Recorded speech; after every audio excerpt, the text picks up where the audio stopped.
नमस्ते। मैं आपकी दोस्त मोटिवेट क्विट वेल आज आप लोगों के लिए आध्यात्मिक कहानी लेकर आई हूँ। इस कहानी का नाम है नाम और नामी में कौन श्रेष्ठ है। आगे बढ़ने से पहले आपसे हमारी गुजारिश है, आप हमारे चैनल पे नए हैं तो इसे सब्सक्राइब कर ले, कहानी अच्छी लगे तो इसे लाइक करें। चलिए कहानी शुरू करते हैं।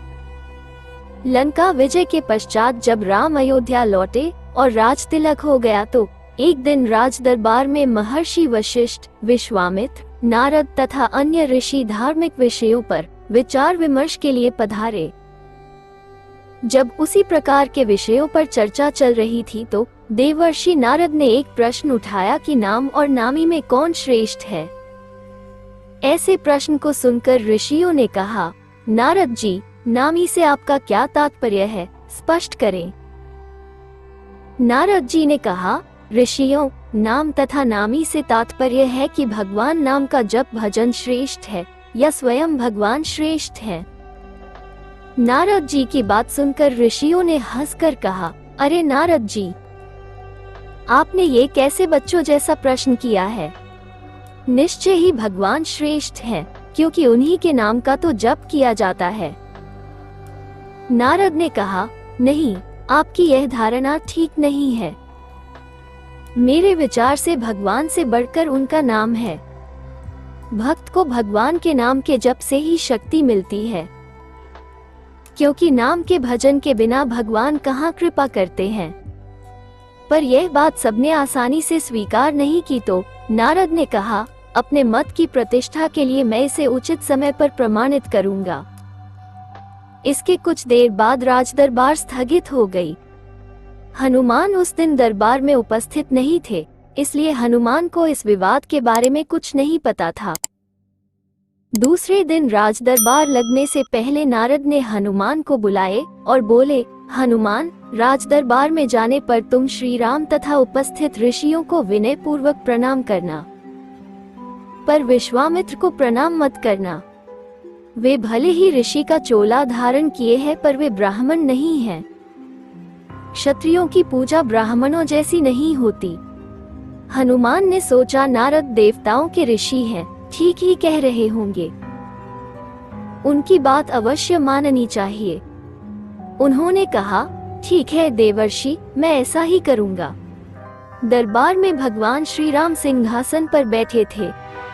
मंत्री तथा ऋषि आदि भी अपने अपने आसन पर विराजमान थे। थोड़ी ही देर में हनुमान जी आए। भगवान श्री राम के चरणों में प्रणाम किया, फिर ऋषियों का चरण स्पर्श कर प्रणाम किया, फिर उन्हीं के बीच बैठे विश्वामित्र को न तो उन्होंने प्रणाम किया और न किसी प्रकार का आदर भाव दिखाया। हनुमान के इस व्यवहार से विश्वामित्र ने अपने को बड़ा अपमानित समझा। वे राजा तथा ऋषियों के बीच इस प्रकार अपनी उपेक्षा तथा अपमान को सहन न कर सके।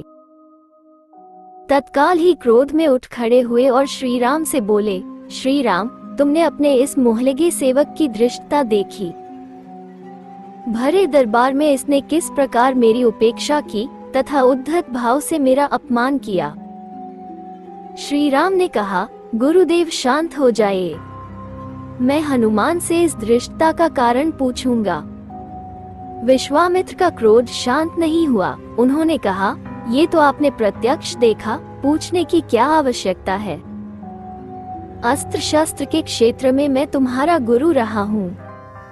ये गुरु आज्ञा है, इसे दंड दीजिए।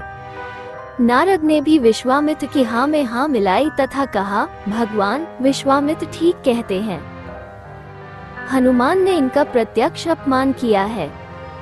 आपके उदंड सेवक को दंड मिलना चाहिए।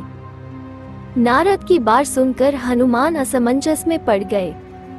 भरे दरबार में अपनी स्थिति देखकर कुछ बोल तो न सके, पर सोचने लग गए कि जिस नारद के कहने से मैंने ऐसा किया, वही नारद अब मेरा बचाव न करके मुझे दंड देने की बात में सहमति जता रहे हैं। नारद का ये चरित्र समझ में नहीं आता। इधर की उधर लगाना और दो लोगों के बीच भ्रम पैदा करके उन्हें लड़ने में इन्हें कौन सा आनंद आता है। भले काम को बिगाड़ने वाला ये कैसे ऋषि है। भगवान श्री राम किसी प्रकार की दंड की घोषणा करते इससे पहले ही नारद ने कहा, भगवान, इस संबंध में शांत भाव से विचार कर कल दंड दीजिएगा। उत्तेजित अवस्था में अभी इस समय हनुमान को दंड देना उचित नहीं। सबने इस सुझाव को स्वीकार किया और सभा स्थगित हो गई। रात को हनुमान नारद के आश्रम में आए और कहा, देवर्षि, आप ये कौन सा खेल खेल रहे हैं?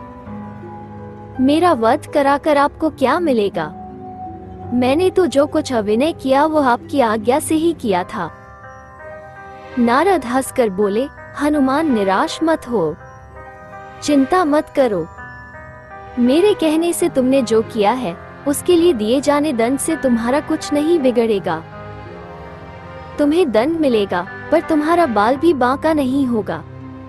मैं जैसा कहता हूँ बस वैसा ही कल करना।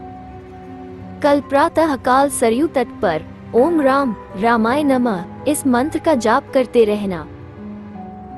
कोई कुछ कहे तुम कुछ मत सुनना, बस यह मंत्र प्रेम भाव से जपते रहना। प्रातः हुई। हनुमान जी स्नान कर सरयू तट पर खड़े होकर मंत्र जाप करने लगे।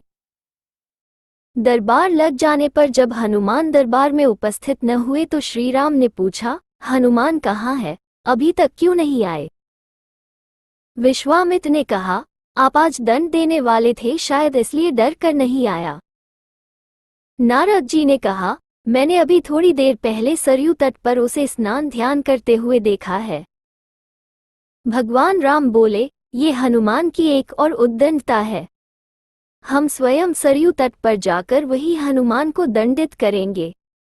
राम विश्वामित्र, ऋषियों तथा मंत्रियों के साथ सरयू तट पर हनुमान को दंड देने के लिए पधारे।